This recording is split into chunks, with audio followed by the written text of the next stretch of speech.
कार्यक्रम खेत खलिहान में मैं आरजे वर्षा आप सभी का बहुत बहुत स्वागत करती हूँ। आप सभी जानते हैं कि हम समय समय पर खेती बाड़ी से जुड़ी हुई चर्चा आप सबके बीच में लेकर आते हैं और खेती बाड़ी की जब अब बात आती है तो पशुपालन भी हमारा एक उसी का अहम भाग होता है। तो अगर हम पशुओं के बारे में अधिक से अधिक जानना चाहते हैं तो हमारा कार्यक्रम चिड़ियावाड़ा कार्यक्रम भी रेडियो बुंदेलखंड पर चलाया जाता है, जिसको आप सभी सुनते भी हैं और समय समय पर हमें सवालों के माध्यम से जानकारी भी लेते हैं कि हमें हमारे पशुओं में ये समस्या है, इसके लिए हम क्या कर सकते हैं। तो आज का ये कार्यक्रम आप सभी के लिए है और बहुत ही खास मेहमान हमारे स्टूडियो में मौजूद हैं। डॉक्टर मधु मिश्रा जी हमारे साथ हैं, जो कि जिला निवाड़ी में सेंद्री में पदस्थ हैं इस समय और अपनी सेवाएं दे रही हैं। तो सबसे पहले मैम आपका बहुत बहुत स्वागत है हमारे स्टूडियो में। और आप यहाँ तक आई, कोई परेशानी तो नहीं हुई आपको आने में? बिल्कुल नहीं। तो मैम हमारा जो कार्यक्रम है पशुओं से संबंधित है और क्योंकि आप उसकी एक्सपर्ट भी हैं, तो मैम हमारे श्रोता आपसे जानना चाहेंगे कि सबसे पहले जब पशुपालन की बात आती है तो किस नस्ल के पशुओं को पालने की आवश्यकता हो, ताकि हमारे जो श्रोता हैं उनको अधिक से अधिक फायदा उससे हो। देखिए, किस नस्ल के पशुओं को पालना है ये तो कई बातों पर निर्भर करेगा। जैसे कि पशु जो है, जो पशुपालक है वो कितने स्तर पर अपना व्यवसाय शुरू करना चाहता है, उसकी कितनी क्षमता है, उसके पास ज़मीन कितनी है। क्योंकि अलग अलग नस्ल के पशु जैसे कि विदेशी हैं, देशी हैं, तो उनको जो उनका मेंटेनेंस होता है उसमें अंतर आता है। जो हमारे देशी नस्ल के पशु हैं वो कई बीमारियों के लिए प्रतिरोधक क्षमता उनमें पहले से ही होती है, तो उनको मेंटेन करना आसान होता है। और जो विदेशी नस्ल के हैं वो कई बीमारियों के लिए उन्हें प्रतिरोधक क्षमता कम होती है, तो उनका मेंटेनेंस आसान नहीं होता है। हालांकि दूध अगर हम देखें, उत्पादन के दृष्टि से देखें तो उनमें उत्पादन में ज़्यादा होगा। तो अगर किसान इन चीज़ों को मेंटेन करने की उसकी क्षमता है तो वो अच्छी नस्ल के पशु खरीद सकता है। विदेशी नस्ल के जैसे कि होल्स्टीन फ्रीजियन अगर हम गाय में बात करें या फिर और भी दूसरी नस्ल के, लेकिन अगर उसको ऐसा है कि ज़्यादा ध्यान वो नहीं दे सकता है पशुपालन में, और भी उसके व्यवसाय हैं, वो तो उसे कृषि में भी उसको समय देना पड़ता हो, तो फिर मैं यही सजेस्ट करूँगी कि वो देशी नस्ल रखें। वो मेंटेन करने में आसान है और थोड़ी बहुत मेंटेन करने से उनका उत्पादन भी बढ़ाया जा सकता है। जी, यानी कि डिपेंड करता है कि आप किस तरह से पशुओं की बिल्कुल, देखभाल कर बिल्कुल। सकते हैं। ऐसा नहीं है कि देशी नस्ल को मतलब रख लिया तो उसमें कोई नुकसान है। वो भी उनका अगर अच्छी तरीके से उनको डिवर्मिंग की जाए, वैक्सीनेशन किया जाए, बीमारियों से बचा लिया जाए, अगर उनकी उत्पादन क्षमता के हिसाब से उनको अगर हम आहार दें तो उनका जो रेंज होता है दूध उत्पादन का वो काफ़ी बड़ा होता है। ज़्यादातर पशुपालक भाई क्या होते हैं ना, उसके निम्न स्तर तक ही सीमित रह जाते हैं क्योंकि उन्हें सही गाइडेंस नहीं मिलता है। उन्हें लगता है देशी पशु है तो इससे ज़्यादा अब होगा ही नहीं उत्पादन, पर ऐसा नहीं होता। जी, आपने मैम टीकाकरण की यहाँ पर बात की है, तो यूजुअली अगर देखा जाए तो कितने टीके होते हैं और क्या ज़रूरी होते हैं जो पशुओं को देना बहुत ही ज़रूरी होता है, वो हमारे थोड़ा किसान साथियों को बताइए। ठीक है, तो देखिए ऐसा है कि कई बीमारियां होती हैं पशुओं में। कुछ बीमारियां ऐसी होती हैं कि इलाज करने का समय ही नहीं मिल पाता। जब तक पशुपालक को पता चलता है कि मेरा पशु बीमार है, कल तक तो अच्छे से खाया, शाम को हमने उसका दूध भी निकाला, तब तक वो अच्छा था, और सुबह देख रहे हैं तो पशु अनमना है, खा नहीं रहा है, दूध एकदम से ख़त्म हो गया, आ ही नहीं रहा है।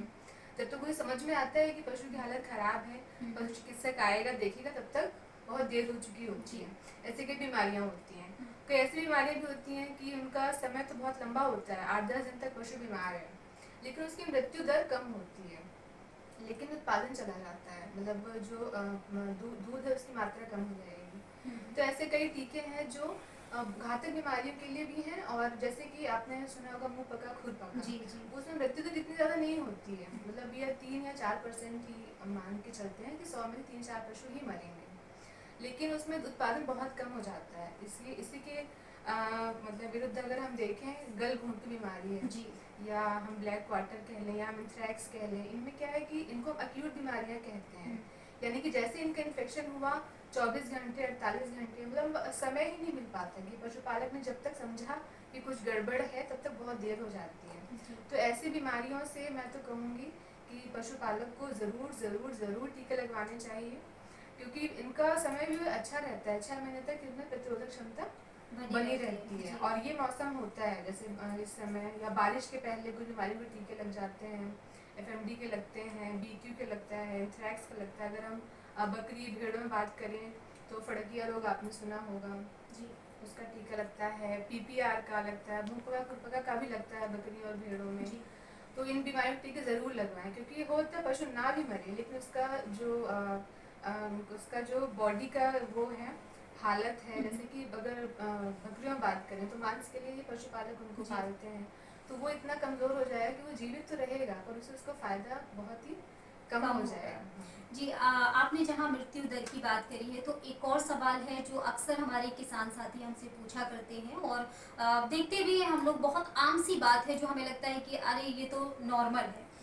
देखा है कि चाहे गायों के बछड़े हों या भैंस का बछड़ा हो, ये अक्सर इनकी मृत्यु हो जाती है। तो इसके पीछे क्या कारण है? क्या कोई कमी है ऐसी जो हम पशुओं में पूरी नहीं कर पाते हैं, या फिर कोई टीकाकरण ऐसा है जो हम निर्धारित समय पर नहीं करवाते हैं? ये थोड़ा सा बताएं आप। हाँ, देखिए इतने जो छोटे पशु होते हैं जैसे 15-20 दिन या 1 महीना, उसमें जो मृत्यु होती है तो वो सामान्यतः कुछ 2-3 तरह की उसमें परिस्थितियां हैं, जैसे कि एक तो कृमियों से भी मृत्यु हो जाती है। अब आप सोचेंगे कितना छोटा बछड़ा है, वो तो कहीं जा नहीं रहा है घास खाने, चारा खाने, बाहर नहीं जा रहा है, तो उसमें कहाँ से कीड़े आ गए। लेकिन जब जब वो अंदर था अपनी माँ के गर्भ में था, उस समय उसका गर्भावस्था के दौरान उसकी माँ का कृमिनाशन नहीं कराया गया होगा, तो कुछ ऐसे भी कृमियों के अंडे होते हैं जो दूध में से आते हैं और फिर वो बछड़े के पेट तक पहुंच जाते हैं, उसकी आंतों तक पहुंच जाते हैं और फिर उसको दस्त होना शुरू होता है और लगभग 10-11 दिन से दस्त होना शुरू होगा और 1 महीने तक होते होते उसकी हालत इतनी खराब हो जाती है कि उसमें खून भी आने लगता है और बछड़े की मृत्यु हो जाती है।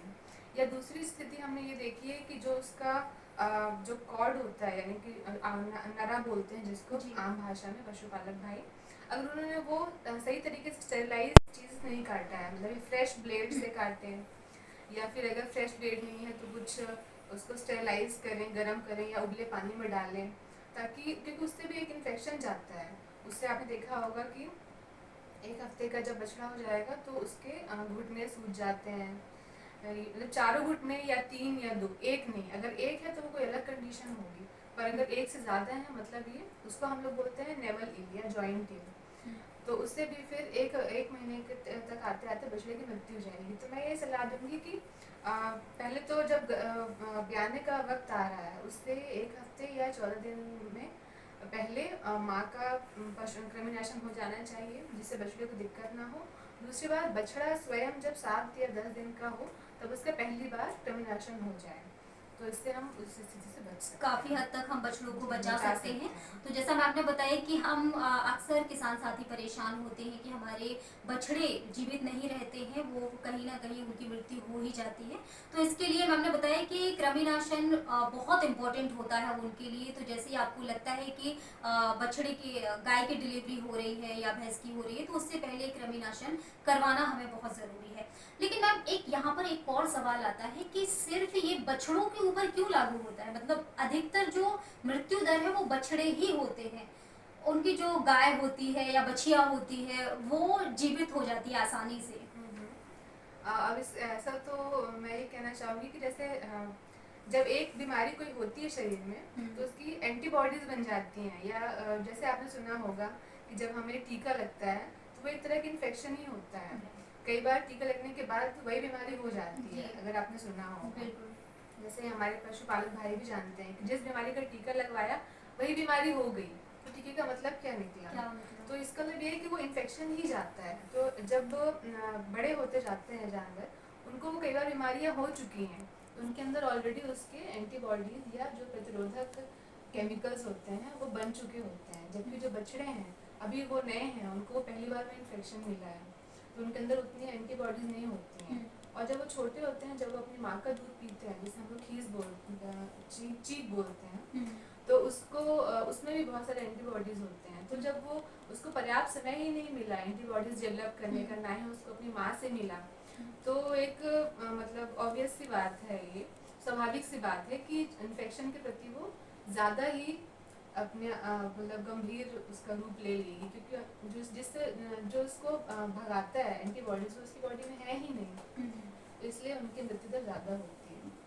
तो आगे मैम हम आपसे जानना चाहेंगे कि जो इस मौसम की अगर ख़ास तौर पे बात करें, आज ही आप देखिए बारिश भी हो गई है, कभी सुबह के टाइम सर्दी होती है, दोपहर में इतनी गर्मी होती है, धूप भी होती है, तो ऐसे में जानवरों को अक्सर कौन सी वे बीमारियां हैं जो देखने में मिलती हैं? अगर आप निवाड़ी ज़िले की बात करें तो किस प्रकार के जानवर आपके पास आते हैं जिनको आवश्यकता है इलाज की? देखिए, एक तो इस मौसम में जो गलघोंटू बीमारी है जी। वो देखने को मिलती है, और अभी एक के दुक्के केस हमारे पास एफएमडी के भी आ रहे हैं, यानी कि मुंह पका खुर पका के। खुरपका जी। तो जिन भाइयों ने अपने पशुओं का वैक्सीनेशन करवा लिया है उन्हें ये समस्या नहीं देखने को मिलेगी, और जिन्होंने नहीं करवा पाया किसी वजह से या उन्हें जानकारी नहीं मिली तो उनके पशुओं में ये बीमारियां अभी देखने को मिल रही हैं। हम्म, और वैसे अगर थोड़ा ठंडा मौसम हो रहा है तो जनरली सामान्यतः उन्हें जो बचाने के उपाय हैं वो मैं कुछ बता देती हूँ। जैसे उन्हें उनके आहार में कुछ मतलब जो गर्म तासीर की चीज़ें उनको ऐड करने की आवश्यकता है। जैसे कि वो पानी एकदम ठंडा ना दे दें, और कुएं का निकाल के दें फ्रेश पानी, या फिर उसका हैंड पंप का दें जिससे वो हल्का सामान्य तापमान का हो, एकदम से ठंडा पानी ना हो, रखा हुआ पानी ना दें। गुड़ का इस्तेमाल कर सकते हैं उसके सानी में, जिससे थोड़ा थोड़ा उसके अंदर वो गर्म तासीर डेवलप होती रहे। और अभी जैसे एकदम जब मौसम चेंज हो तो किसी तरीके का टीकाकरण ना करवाएं। इस स्थिति में क्या होता है कि पशु जो है वो ऑलरेडी स्ट्रेस से गुजर रहा है, अभी टेम्परेचर उसकी बॉडी सामान्य कर रही है, और इस समय अगर वैक्सीन दिया तो उस बीमारी के होने के ज़्यादा चांस होते हैं। लेकिन अगर किसी का पशु बीमारी से पहले से ही ग्रसित है हम्म। तो वो किसान भाई क्या कर सकते हैं उसके लिए? अगर बीमारी हो चुकी है तो जितनी जल्दी हो सके उन्हें डॉक्टर को बुलाना चाहिए, पशु चिकित्सक को कई बुलाना बार चाहिए। ऐसा भी होता है कि किसान भाई अगर खुरपका या मुंहपका हो जाता है तो वो खुद में ही घर में इलाज करना शुरू कर देते हैं। इस बारे में आप क्या कहेंगे? देखिए, इलाज तो मैं कहूँगी जब तक अच्छे से आपको ना पता हो तो नहीं करना चाहिए। लेकिन अगर जैसे इस बीमारी में क्या होता है, आप तो एक तो डॉक्टर की सलाह लें, दूसरा जब आप घर ले जाएंगे अपने जानवर को, घर में तो आपको उसके घावों की देखभाल खुद ही करनी है, क्योंकि डॉक्टर है या जो जिससे भी आप करवा रहे हैं इलाज, वो उसका इलाज करेगा, लेकिन घाव का मेंटेनेंस जो है वो आपको ही करना पड़ेगा। तो उनमें कीड़े ना पड़े, ये एक अलग समस्या हो जाती है कि घाव तो छोटे छोटे थे तो बाद में उनके कीड़े पड़ गए तो और भी ज़्यादा समस्या बढ़ जाती है। तो उनको ऐसा रखना है घाव को कि मक्खी ना बैठ पाए, जब मक्खी बैठेगी तभी कीड़े पड़ेंगे, और एक बार अगर कीड़े पड़ जाएं, मैंने देखा है गांव में लोग उसमें पुनैन की गोली डाल देते हैं, हाँ। पेट्रोल डीजल वगैरह फिनाइल, ये बिल्कुल भी नहीं डालना है। ये ऐसी चीज़ें हैं कि आपको लगेगा अरे कीड़े तो मर गए, वाह बहुत अच्छा हो गया, लेकिन घाव इतना गहरा हो जाएगा कि अब आप घाव नहीं ठीक कर पाएंगे, तो उसका मतलब ही कुछ नहीं निकला कीड़े मारने का। तो मैं कहूँगी कि आप कुछ तारपीन का तेल आता है जो बाजार में बहुत आसानी से उपलब्ध है, वो लगाएं, या आप फिर वही पशु चिकित्सक बुला के आप पहले उसके कीड़े ठीक करवाएं, उस घावों को ढक के रखें, मलहम लें। बहुत तरह के मलहम बाजार में उपलब्ध हैं जो मक्खियों को बैठने नहीं देते हैं, जी। जिससे आसानी से घाव बच जाएगा। तो किसान साथियों, अगर आप ऐसा कुछ कर रहे हैं कि अगर आपके पशुओं में खुरपका या मुंहपका जैसी समस्या हो रही है तो आप निश्चित तौर पर सबसे पहले अपने नज़दीकी जो पशु चिकित्सालय है वहां पर जाकर डॉक्टर से संपर्क करें, उसके बाद ही अपना घरेलू उपचार करें, क्योंकि देखिए आप डॉक्टर नहीं हैं और हम भी डॉक्टर नहीं हैं, तो जब तक हमें किसी बीमारी का पता ना हो, उसका इलाज सही से पता ना हो तो हम उसका समाधान भी नहीं कर सकते। इसलिए खुद में डॉक्टर बनने की कोशिश तो बिल्कुल भी ना करें। मैम, चलते चलते हमारे जो किसान साथी आपको सुन रहे हैं जो पशुपालन करते हैं उनके लिए आप क्या संदेश देना चाहेंगे? मैं यही संदेश दूंगी कि आप जो पशु हैं वो आपकी पूंजी हैं। अगर उनको किसी तरीके की बीमारी हो जाती है, उनका उत्पादन कम होता है, तो कहीं ना कहीं आपके अंदर इस भावना को, ये भावना घर कर जाती है कि हमें कोई फ़ायदा नहीं हो रहा है, ये व्यवसाय ठीक नहीं है। ये बिल्कुल भी सही बात नहीं है। आजकल लोग बड़े बड़े स्तर पर डेयरी खोल रहे हैं, पशुपालन कर रहे हैं, उससे लाभ कमा रहे हैं। अगर आपको लाभ नहीं मिल रहा है तो ज़रूर ये आपकी कहीं ना कहीं गलती है, आपके ज्ञान में कहीं ना कहीं बढ़ोतरी की आवश्यकता है। तो इस बात को बिल्कुल भी अपने अंदर घर ना करने दें, और किसी अच्छे एक्सपर्ट से सलाह लें, आप कहाँ कमी कर रहे हैं, कहाँ पे आपका जो है व्यवस्था वो कम पड़ रही है, इसकी सलाह लें और अपने व्यवसाय को अच्छे तरीके से आगे बढ़ाएं। मेरी शुभकामनाएं आपके साथ हैं। आप हमारे स्टूडियो में आए, आपने हमें इतना अमूल्य समय दिया, इसके लिए आपका बहुत बहुत धन्यवाद। चलते चलते आप अपना परिचय मैं चाहती हूँ कि आप देते जाएं हमारे श्रोताओं को। अगर हमारे किसी किसान साथी को आवश्यकता पड़ती है तो वो आपसे कैसे संपर्क कर सकते हैं, या आसान तरीका क्या है उनके लिए? बिल्कुल, मेरा नाम है डॉक्टर मधु मिश्रा। मैं पशु चिकित्सा सहायक शल्यज्ञ के पद पर पशु चिकित्सालय सेंद्रीय में पदस्थ हूँ।